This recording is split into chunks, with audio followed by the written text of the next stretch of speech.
Assalamualaikum warahmatullahi wabarakatuh. Bismillahirrahmanirrahim. Alhamdulillahirabbil alamin.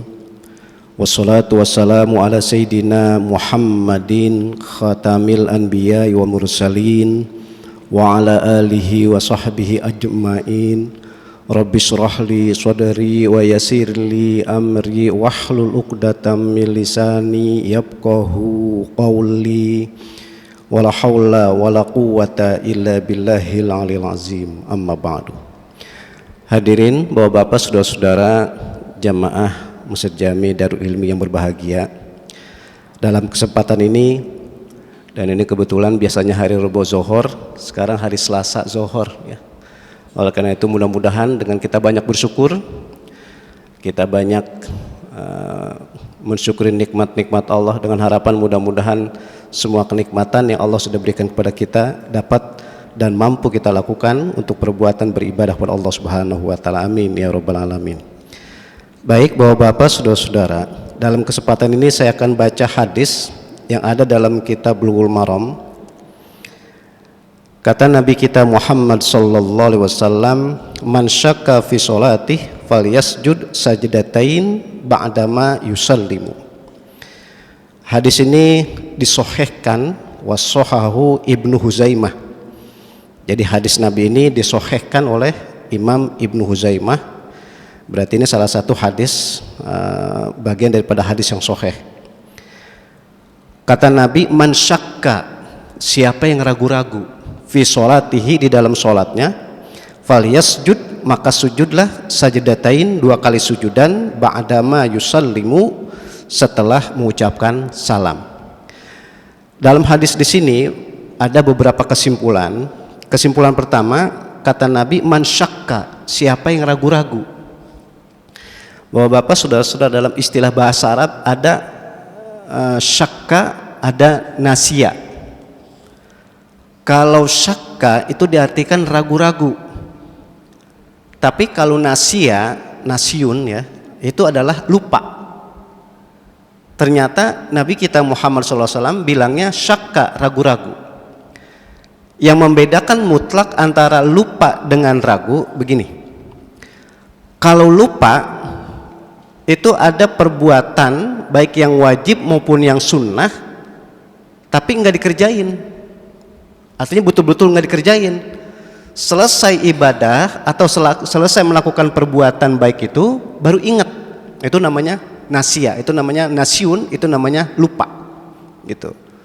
Jadi nggak ingat sama sekali lah. Tapi kalau syakka itu ragu-ragu. Kata ragu-ragu berarti ketika menjalankan ibadah itu atau menjalankan satu perbuatan baik, itu ingatnya itu bukan masalah lupa atau tidak lupa, tapi masalah ragu. Contoh biar gampang membedakannya, kalau ragu-ragu seperti kita sholat zuhur, bukan kayak tadi. Kalau tadi kita sebagai makmum, kita ngikut aja udah, kita melo aja udah apa yang dilakukan oleh imam, insya Allah semuanya sama gitu, 4 rakaat. Tapi dikhawatirkan kalau kita sholat sendiri. Ketika kita sholat sendiri, itu kita ragu dalam hati kita, ini rakaat yang ketiga apa yang keempat. Jadi antara rakaat ketiga rakaat keempat itulah disebut namanya syakkun, itu namanya ragu gitu. Tapi kalau lupa itu selesai sholat baru ingat gitu, oh tadi sholat 3 rakaat. Nah itu beda. Jadi kalau ingat itu udah selesai ya, itu namanya lupa. Tapi kalau ragu, ini antara 3 rakaat atau yang keempat rakaat gitu. Nah itu ragu ya. Jadi membedakan antara lupa dengan ragu di situ. Nah yang menarik Bapak-bapak, saudara-saudara, kalau Nabi bilang syakka di sini ragu-ragu, berarti memang sifat dasar manusia, termasuk kita ini, termasuk saya pribadi, hampir-hampir, cuman kita nggak bilang pasti aja, manusia itu pernah lupa. Dan sekali lagi, cuman saya nggak bilang pasti aja ini, manusia pernah mengalami ragu-ragu, termasuk kita. Itu 2 sifat, itu pasti pernah kita alami. Antara kita lupa atau kita ragu, itu pasti. Makanya kalau lupa itu tidak dilakukan kewajiban apapun itu nggak ada beban, nggak ada hukum, maksudnya begitu. Orang lupa nih, nggak ibadah, itu nggak ada beban, nggak ada hukum. Makanya lupa itu disebut rufi'al qalamu, diantaranya adalah diangkat kewajiban-kewajiban bagi orang yang lupa. Saya mau contohkan satu. Ada orang mungkin dari jam 11 atau dari jam 10, entah dia tidur, entah dia kerja, entah dia kemana dan sebagainya, terus sampai jam 4 baru inget tadi nggak sholat zuhur gitu. Kan kita manusiawi banget ini, entah di pasar, entah kita di mana-mana gitu, bukan harus musafir ya, di kampung kita nih masing-masing, bahkan di rumah bisa jadi, entah kita nonton TV atau pada sebagainya. Dari jam 11 tahu-tahu jam 4 baru inget, oh iya tadi lupa sholat zuhur gitu. Karena waktu zuhur udah habis, maka itu dianggap tidak ada beban. Kenapa? Sebab faktornya karena lupa gitu. Sama orang lupa itu dikatakan seperti tadi rufi'al qalam, orang yang tidur. Ada orang tidur jam 11 malam, jam 11 malam dia tidur, kemudian bangun jam 7, udah pasti nggak sholat subuh. Karena tertidur itu, maka rufi'al qalamu juga, maka tidak ada hukum. Berarti kesimpulannya, lupa itu nikmat yang asalnya ada beban kewajiban, tapi karena faktor lupa menjadi hilang kewajiban itu. Tapi kalau lupanya enggak sering, tapi kalau lupanya setiap hari, itu bukan nikmat, akan jadi musibah. Setiap hari sholat jam 7 sholat subuh jam 7. Kenapa sholat jam 7? Ketiduran. Bukan ketiduran, itu sengaja, nggak ada ikhtiarnya. Caranya bagaimana biar nggak ketiduran? Ya mungkin pasang alarm atau kita minta bangunin dan sebagainya ya. Nah, berarti tadi nasiya itu lupa dianalogiin, dikiasin seperti orang tidur, itu hilang hukumnya gitu. Tapi kalau ragu beda. Kalau ragu itu melakukan perbuatan baik atau amal sholat atau ibadah, tapi kita ragu nih gitu, kita udah kerjain atau belum. Contoh, kita sholat, ketika kita sholat kita ragu, tadi saya wudhu kemudian udah batal apa belum. Nah jadi ujung mang-mang namanya nih, ragu. Wudhu sih udah, kita yakin wudhu tadi, cuman ketika mau sholat kita ragu nih, udah batal apa belum gitu. Jadi antara udah batal atau belum itulah disebut namanya ragu. Bukan masalah ragu udah wudhu atau belum, akan tapi udah batal apa belum.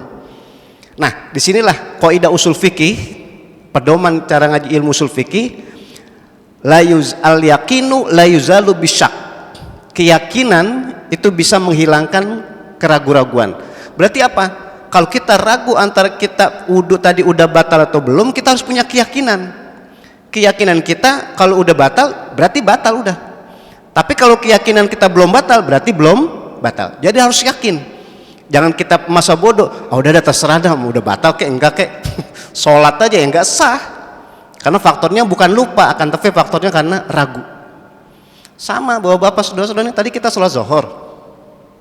Tadi karena kebetulan kita jadi makmum, terus kita sekarang baru ingat, oh iya tadi saya rakaat pertama enggak baca Fatihah gitu.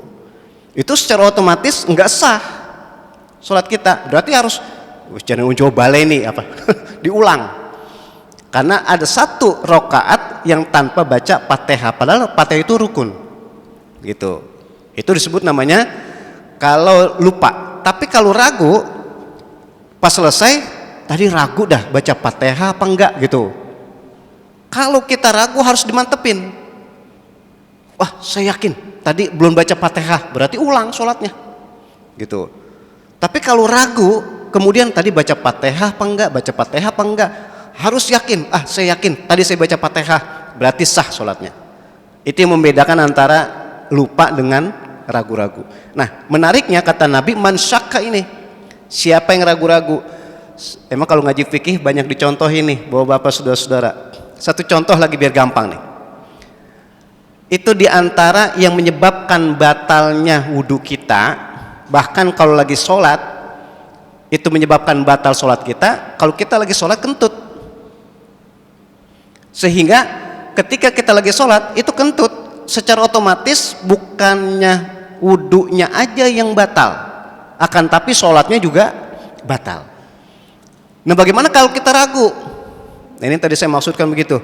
Bagaimana ketika kita sholat kita ragu, ini tadi kentut apa enggak? Nah, kita harus punya keyakinan, enggak kentut gitu kan. Tapi kalau bahasanya nih ada bau, nggak boleh yakin kagak kentut gitu. Ini ragu kentut apa enggak, tapi ada baunya, yakin berarti kentut, berarti batal. Atau nggak ada baunya tapi bunyinya, nggak ada baunya tapi bunyi, itu nggak boleh ragu-ragu, itu harus dipastikan bahwa adalah batal gitu. Tapi yang tadi saya bilang kalau ragu itu bau nggak ada, suara juga nggak ada, nah kita ragu ini tadi kentut apa enggak dan sebagainya. Nah itu berarti kita ragu-ragu, harus dimantepin. Kalau katanya batal ya udah batal, kalau yang ada kata enggak ya enggak. Nah itu yang disebut namanya siapa saja yang ragu, bahasa Nabi. Ini beda dengan siapa saja yang lupa gitu ya. Udah, saya teruskan bapak-bapak, saudara-saudara. Jadi kata Nabi, man syakka fi sholatihi, siapa saja yang ragu di dalam sholatnya gitu, falyasjud sajdatain. Nah ini yang bahasa hebatnya dalam sholat nih. Nabi bilang falyasjud, sujudlah 2 kali sujud. Ternyata lambang sholat itu sujud. Bapak-bapak, saudara-saudara, jadi lambang sholat itu sujud. Sampai ini nih, tadi saya sebutkan Darul Ilmi ini namanya masjid. Masjid itu diartikan tempat sujud. Padahal secara umum namanya musola. Kalau musola itu tempat sholat. Tapi secara spesifik, secara khusus disebutkan salah satu rukun di dalam sholat itu adalah sujud. Maka tempat sholat itu secara khusus lagi, sekali lagi secara spesifik disebut namanya tempat sujud, yaitu masjid. Enggak disebut marka, enggak disebut tempat ruku. Kali ini disebut juga tempat itidal, enggak, akan tapi disebut tempat sujud, masjid. Ini tadi saya bilang simbol sholat itu ketika lagi sujud. Makanya cara ngaji fikihnya, bapak-bapak, saudara-saudara, itu kalau lagi sujud, mau enggak mau 7 anggota tubuh kita harus nempel ke bumi. Sekali lagi, kalau lagi sujud 7 anggota tubuh kita harus nempel ke bumi. Yang pertama jabhah, jabhah itu jidat. Yang kedua tangan kita ini kiri kanan. Jadi 1, 2, 3, kemudian dengkul. Berapa itu? 2. Jadi 5. Terus ujung jari jemari 2, berarti pas 7. Makanya kalau ada orang sujud tangannya diangkat 1 enggak sah. Atau ujung jemarinya, kalau dengkul nggak mungkin. Ada orang sujud dengkul diangkat, nggak mungkin, jeroyongan bisa rubuh. Tapi ada orang sujud bisa aja diangkat tangannya 1, mungkin biasa push up kali. Olahragawan ketika lagi sujud diangkat 1, nggak sah. Itu intinya berarti 7 anggota tubuh harus nempel, bahkan ujung jemari kita nih. Makanya kalau cara di fikihnya, ini saya contohin kaki kita nih. Kalau cara fikihnya itu kalau lagi sujud usahakan ditekuk. Ini penting banget ini, ditekuk. Jadi jangan begini. Nah, kenapa kok usahakan ditekuk? Kalau ditekuk, satu sisi memastikan bahwa jemari kita itu nempel ke bumi. Kalau ditekuk begitu kan, nggak mesti harus semua. Semampunya, ada 1 jari aja udah. Bahkan ada yang sampai semua, 5-5-nya. Jadi intinya kalau ditekuk itu memantapkan jari ngonjol biar tambah marem, bahwa ujung jemarinya ini nempel, menyebabkan akan sahnya sujud. Kalau sahnya sujud berarti sah juga sholatnya. Yang kedua, sisi yang kedua saya bilang tadi, selain daripada ditekuk, ini ketika kita sholat seluruh anggota tubuh kita menghadap kiblat. Seluruh anggota tubuh kita menghadap kiblat, sampai ujung jemari kita pun kita ikut sertakan menghadap kiblat, karena kiblat itu khairul ittijah. Jadi kiblat itu adalah arah yang paling bagus. Sampai kemarin kalau ketika motong korban, hewan korban itu kan arah kiblat. Sampai orang meninggal ketika dikuburin itu arahnya arah kiblat. Pokoknya kiblat itu dianggap sebagai khairul ittijah, arah yang paling bagus. Sampai tadi jari jemari kita ketika lagi sujud kita arahkan ke kiblat. Tapi kalau mungkin nggak biasa ya nggak apa-apa, dijulurkan, tapi dengan catatan harus nempel.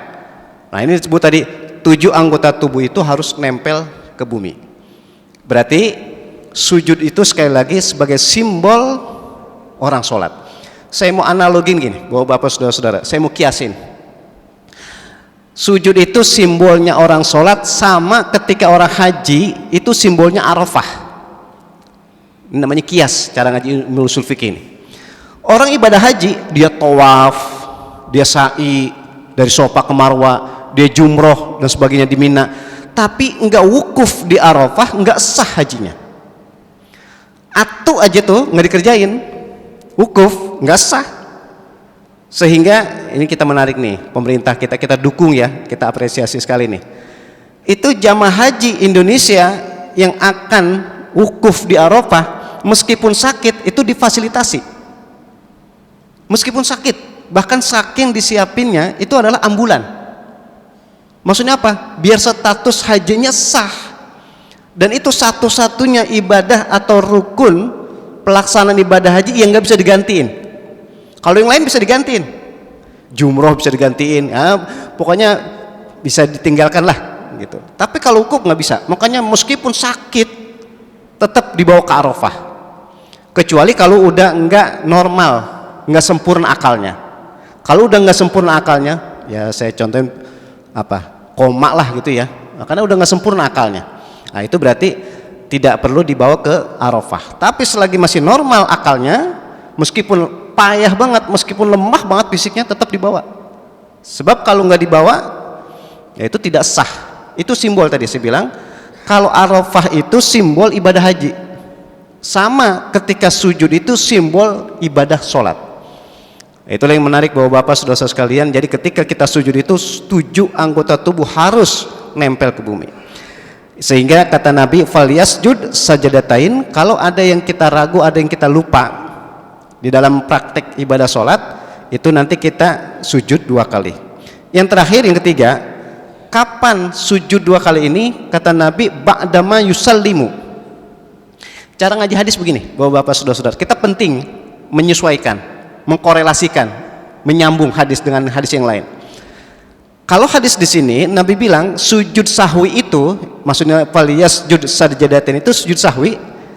Kalau dalam hadis di sini Nabi bilang ba'dama yusallimu, sujud sahwi yang 2 kali itu setelah salam. Berarti selesai sholat. Tapi dalam hadis yang lain Nabi bilang sujud sahwi itu dilakukan sebelum salam. Ini kita semua nih bapak-bapak saudara-saudara, saya yakin kita pasti pernah lupa. Maka dibimbing dalam hadis di sini, kalau yang tertinggal itu atau yang kita lupa itu nanti bisa kita tutup dengan sujud sahwi. Tinggal tadi waktu sujud sahwi itu bisa 2 macam. Bisa sebelum salam, bisa setelah salam.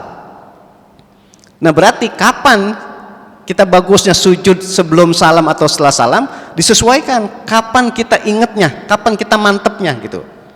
Kalau kita ingat, contoh begini biar gampang, kita sholat zuhur tadi 2 kali tahiyat. Tahiyat pertama itu sunnah. Makanya kalau ada orang sholat zuhur 4 rakaat bablas sekaligus itu sah. Cuman ya sayang-sayang lah, masa sunnah tahiyat yang nggak dipakai. Bahkan kalau ada orang sholat zuhur kemudian tahiyat pertama dia nggak kerjakan, itu jadi masalah. Meskipun sunnah tapi sangat penting. Sehingga hampir-hampir orang sholat zuhur nggak ada yang nggak tahiyat awal. Itu yang pentingnya, berarti sunnah tapi sangat penting. Ini saya bilang tadi bahasanya lupa atau ragu. Kalau dia lupa atau ragu sebelum salam, pokoknya dalam praktek apa, pokoknya sebelum salam ingat, oh iya tadi belum tahiyat awal, itu nanti sebelum salam dia sujud 2 kali gitu. Atau kita yang biasa kalau sholat subuh pakai kunut, lupa, itu bisa ditutup dengan sujud sahwi 2 kali sebelum salam. Itu kalau ingatnya sebelum salam. Jadi setelah tahiyat, sebelum salam sujud 2 kali. Tapi ini tadi saya bilang, kita kondisiin, kita nyesuaiin. Kalau ingatnya setelah salam, assalamualaikum warahmatullah, assalamualaikum warahmatullah, ya, mungkin habis zikir diingat, oh iya tadi lupa baca kunut, oh iya tadi lupa tahiyat awal, itu sujud lagi 2 kali langsung mubasyaratan. Meskipun udah salam tetap dianjurin sujud 2 kali. Dengan catatan biwaktin qoribin. Jadi waktunya masih dekat atau belum banyak pekerjaan. Jadi contoh begini, habis assalamualaikum warahmatullah, assalamualaikum warahmatullah, baru zikir astaghfirullahalazim atau baca subhanallah, ingat oh ya tadi lupa kunut, langsung sujud 2 kali. Atau lupa tahiyat, sujud 2 kali, nggak apa-apa. Habis itu salam lagi. Tapi kalau habis sholat assalamualaikum warahmatullah, assalamualaikum warahmatullah, udah ngobrol, udah ngopi, udah makan nasi goreng dan sebagainya, oh iya lupa tadi kunut, ya itu sih bukan lupa itu, ya kebablasan, udah kelamaan itu. Jadi yang boleh itu kan adalah bahasanya biwaktin koribin, waktunya masih dekat atau belum banyak perbuatan. Nah itu yang menariknya. Jadi bahasanya ini kan luas jadinya, fleksibel, nggak kaku. Jadi kalau ada di dalam sholat sesuatu yang kita lupa atau kita ragu, itu nanti dianjurkan bahasa Nabi ini sujud 2 kali sebagai bentuk sujud sahwi, ya. Dan ini bisa dilakukan sebelum salam atau setelah salam. Tujuannya cuma satu, biar yang kita lupa tadi atau biar yang kita ragu tadi, dengan sujud sahwi ini kita dianggap melakukan yang kita lupa atau yang kita ragu tadi. Itulah semuanya ibadah, pasti ada solusinya, pasti ada jalan keluarnya. Oleh karena itu mudah-mudahan ini bimbingan junjungan kita Nabi besar Muhammad SAW, mudah-mudahan sholat kita semua baik yang wajib maupun yang sunnah semuanya diijabah dan tentu mendapatkan hikmat dan pahala dari Allah Subhanahu wa taala. Amin ya rabbal alamin. Bapak-bapak, saudara-saudara, ini saja yang dapat saya sampaikan. Mudah-mudahan ada hikmat dan manfaatnya. Kita tutup dengan doa. Al-Fatihah. Bismillahirrahmanirrahim. Alhamdulillahirabbil alamin arrahmanir rahim maliki yaumiddin. Iyyaka na'budu wa iyyaka nasta'in ihdinas siratal mustaqim siratal ladzina an'amta 'alaihim ghairil maghdubi 'alaihim waladdallin. Wa'fu 'anni karim wa'fu 'anni karim wa'fu 'anni ya mujibas sa'ilin. Allahumma bihaqqil Fatihah wa bisirril Fatihah wa bikaramatil Fatihah wa bimu'jizatil Fatihah. Ya farijal ham, ya kashifal gham, ya man li 'abdihi yaghfir wa yarham. Bifadlika dawam fiha subhanakallahumma wa tahiyyatun fiha salam wa akhiru da'wahum alhamdulillahi rabbil alamin. Assalamualaikum warahmatullahi wabarakatuh.